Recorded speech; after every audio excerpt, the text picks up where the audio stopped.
தமிழ்நாடு நிதிநிலை அறிக்கை 2025-2026 எல்லாருக்கும் எல்லாம்.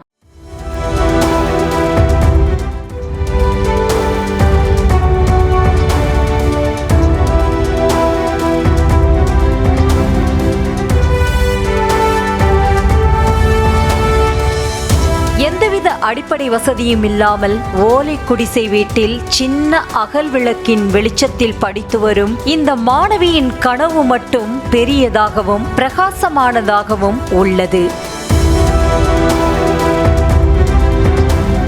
தஞ்சை மாவட்டம் பேராவூரணி அருகே உள்ள ஒரு சின்ன கிராமம்தான் சித்துக்காடு. இந்த கிராமத்தை சேர்ந்த 9ஆம் வகுப்பு மாணவி நித்யஸ்ரீயின் தாய் 10 வருடங்களுக்கு முன்பு இறந்துவிட்ட நிலையில் நோயால் பாதிக்கப்பட்ட தந்தை ரங்கசாமி, 7ஆம் வகுப்பு படிக்கும் தம்பி ஹரிஹரசுதன் ஆகியோருடன் ஒரு சிறிய ஓலை குடிசையில் வசித்து வருகிறார் மாணவி நித்யஸ்ரீ. இந்த குடிசை வீட்டிற்கு மின்சார வசதி இல்லாததால் அகல் விளக்கில் படிக்கும் மாணவி நித்யஸ்ரீ காலை இரவு என இரு வேளையும் கஞ்சிதான் குடிப்பதாகவும் மதியம் பள்ளியில் கொடுக்கும் உணவை கொண்டு வந்து தந்தையிடம் கொடுத்து விடுவதாகவும் கூறியது நெஞ்சை உலுக்கும் விதமாக இருந்தது. தந்தையின் உடல்நலம் சரியில்லை என்றும் வேறு வழியின்றி 100 நாள் வேலைக்கு சென்று அவர் கொண்டு வரும் கொஞ்ச பணத்தில் தாங்கள் வாழ்ந்து வருவதாகவும் கூறிய அவர் மதிய உணவை சாப்பிட்டு 4 ஆண்டுகள் ஆகிவிட்டதாக கூறியது கல் மனதையும் கரைப்பதாக இருந்தது.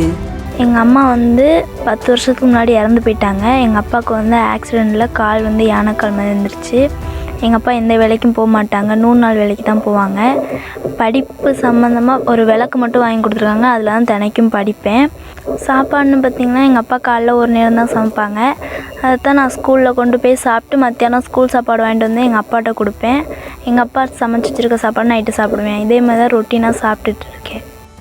நித்யஸ்ரீ குறித்த வீடியோ சமூக வலைத்தளங்களில் வைரலான நிலையில் தஞ்சை எம்பி முரசொலி மாணவியின் வீட்டிற்கு நேரில் சென்று படிப்பிற்கு உதவுவதாக கூறியதுடன் அவர் பள்ளி சென்று வர சைக்கிள் ஒன்றையும் வழங்கியுள்ளார்.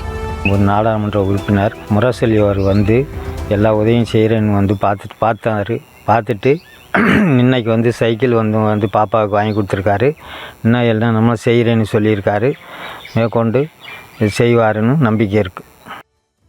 உடுக்க உடை இல்லை, உண்ண உணவு இல்லை, படுக்க வசதியான வீடு இல்லை என்றாலும் நித்யஸ்ரீயின் தேவையெல்லாம் படிப்பாகத்தான் இருக்கின்றது. படிப்பதற்கு உதவி கிடைத்து நன்றாக படித்துவிட்டால் போதும், வாழ்வில் ஜெயித்து விடலாம் என்ற நித்யஸ்ரீயின் கனவு மெய்ப்பட வேண்டும் என்பதே நம் அனைவரின் பிரார்த்தனையாகவும் உள்ளது. நியூஸ் தமிழ் செய்திகளுக்காக செய்தியாளர் தென்னவன்.